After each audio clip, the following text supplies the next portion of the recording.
मायला चल इथं मायला वरचं घर आहे. मायला मला गर्लफ्रेंड नाही काय नाही, मी कशाला येऊ. चल मी भेटून येतो, तू थांब फक्त 5 मिनिट.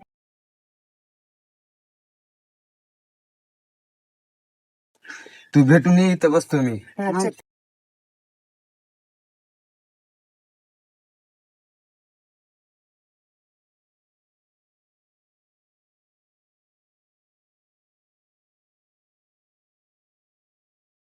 क्या चल की मायला वरची मैत्रीण आहे, चल लवकर. यायलो, थांब, चल आलोच.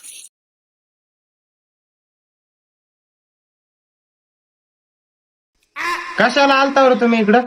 आम्ही साक्षीला भेटायला आलतो. अरे साक्षी तर माझीच बहीण होती. तर आता तर अवघड झालं. अरे भया एवढी बार माफ कर, आम्हाला माहित नव्हतं भया एवढी बार माफ कर. आता बोल